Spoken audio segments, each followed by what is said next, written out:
Legs are not in good position to do anything more. Right, yeah, I think you're absolutely right with that, Larry, because here, if you notice the stance of Sullivan, his legs spread too far apart, so he has no balance.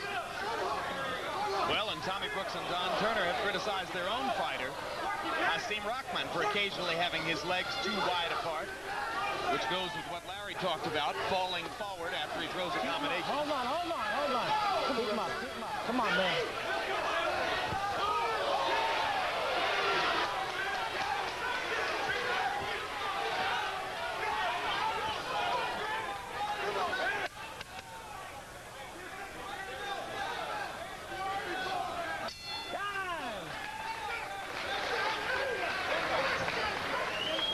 10 rounds complete, 2 to go.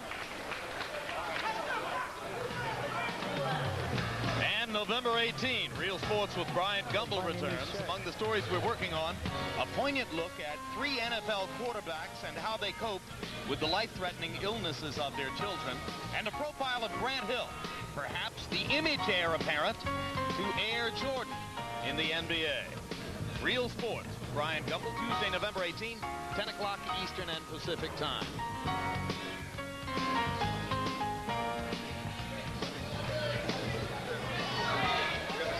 Rock. The jab, straight 1-2. That's all you need to finish this fight. Okay? Look, you gotta go. You gotta hit this guy anywhere now. Okay? Here we see Rahman lunging in, landing a good right, a little chopping left, but he's in bad position to do anything more in a situation in which he had the advantage. So both guys have something to learn about footwork. Yeah, because again, as Larry indicated, when they punch, they fall into each other's chest. And that's why you see a lot of times, inadvertently, they have headbutts.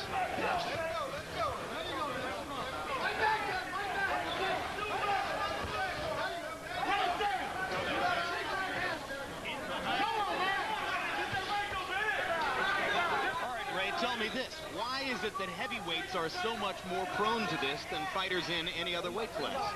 As far as what the balance is concerned? Yeah. Well, normally, I mean, other than Muhammad Ali and Larry Holmes, maybe, boxers, heavyweights don't really move a lot. Yep.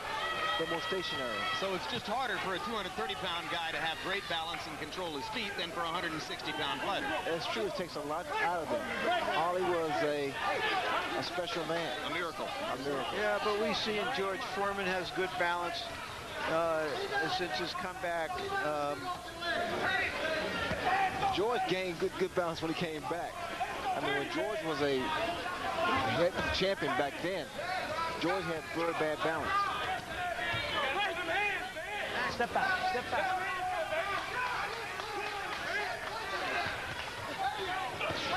Sullivan landing a 1-2 there, one of his better combinations, but unable to back Rahman up. Rahman simply plows forward and pushes Sullivan along with him.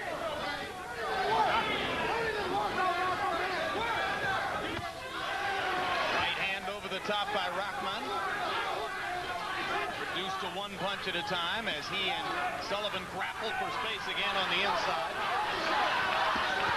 Now, here you see the exchange of punches by both fighters. Break clean. And the problem here, the problem always is the case with these guys, their legs, the stance is too wide apart, which gives them no balance.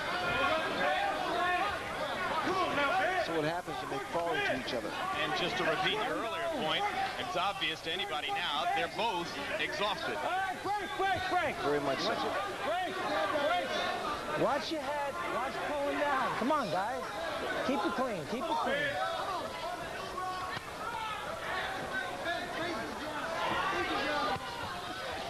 left hook by Rahman, landed on Sullivan's jaw. No. Look, both you guys, keep the fight clean, all right? Enough of this. Big round for referee Wayne Kelly,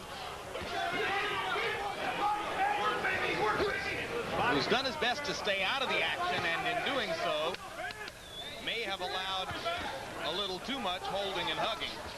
Time. You can't fault a referee who wants to be disengaged. Okay, you got 3 minutes. You hear me? You got 3 minutes. Don't relax and come up with your head. Work your way in behind a jab. What are you going to do? Work my way in behind the jab. And feints. Okay. Last round, we're going to touch. When you punch, keep your head down and don't load up. Can he keep up with a 30-second drill? Can't nobody keep up with a 30-second drill. But you got to be the one to get pushed it out. Right? All right? Let me hear it. All right. I'm going to let you hear it now. We want it. You know, this doesn't make any sense. It's man. your call. Okay. It's right there. You have to hit him and keep on hitting him. Pull 3 of them, don't wrestle, and keep your head down and take your punches to him. Relax feet. Hey, John. This, it seems to me, is the time for the corner to be telling Sullivan, you better knock this guy out if you want to win the fight. I touch him. Maybe he was saying that in code by saying you got to hit him and keep hitting him.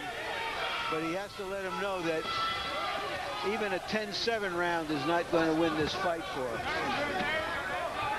Harold Letterman going into the 12th. How do you see it? Larry, 108, 101, 9 rounds to 2. Hasim Rahman. Let me throw my 2 cents into this heavyweight thing you guys got going here. I don't think it's balanced. I think that heavyweights just get tired very easily. A lot of this fight's got to do with the referee. If you get in there and break him up quick, you keep the fight moving. You should have done that from the get-go, even though Wayne's doing a nice job. They'll lay on each other all night long if you let them, because they're tired, they're carrying a lot of muscle around, and that's all they'll do is lay on each other. Well, I noted earlier that he wasn't breaking up the clinches quickly enough. But, well, I was giving Rahman high marks for the first half of the fight.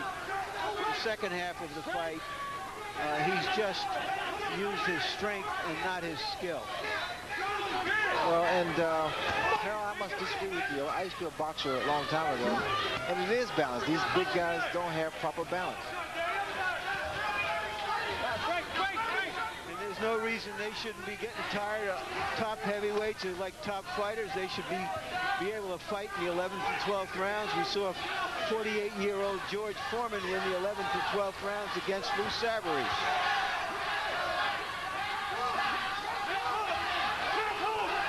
Because he was so much more relaxed and therefore preserved so much more of his stamina in the late rounds. And he didn't get into big mauling. Yep. This mauling does tire fighters out. No question.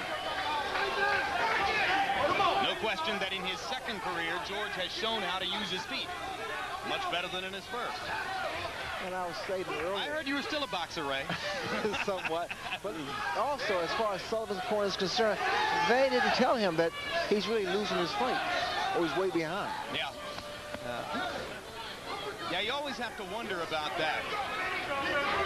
Some trainers just don't ever want to give a negative signal to their fighters during the fight, but sometimes competitive reality dictates that you got to go ahead and say the truth. I know if I'm a fighter, I'd rather hear the truth. Oh, for sure. Rahman feels very good about this last and final round. A lot of fighters don't want to know the truth, right? Because then they'd have to open up and they would expose themselves. Is that true? Tell me the truth. Well, not in that sense of the term, but... You know, I'm just afraid Sullivan has accepted defeat here. Our fighter knows. You know, he knows, and he just hasn't made the effort in the last 3 or 4 rounds. And he takes one more right hand in the mouth as the fight comes to a close. Rahman with a gesture toward Obed Sullivan. Sullivan didn't seem terribly interested in paying mutual respect. Both fighters circled the ring with their hands in the air, or at least Rahman half circled it with his hands in the air and then said, hey, I'm going to put my hands down. I'm tired. Sullivan puts his back up. The Fighting Marine. What Rahman showed us is that he is young, he is strong, he is eager, and he has lots to learn. Your final scorecard, Harold Letterman. Larry, 117, 111, 9 rounds to 3. Hasim Rahman. I just think he outfought him the whole way. I mean, you know, the hardest fights to judge are fights where you got holders. I mean, they're impossible because guy lands one punch and grabs, the guy lands one punch and grabs, and you're trying to differentiate between who's landing the cleaner punches when they're not holding each other. So it's always difficult to judge a fight where you got a lot of holding going on. This fight fight, I thought clearly Hasim Rahman out-punched Obed Sullivan. I think he should get this decision easily. Agreed.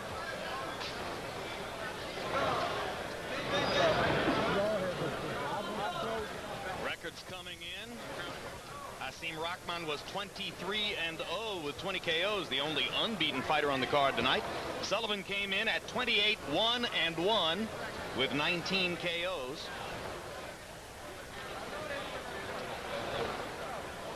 And let's go to Michael Buffer now with the official particulars.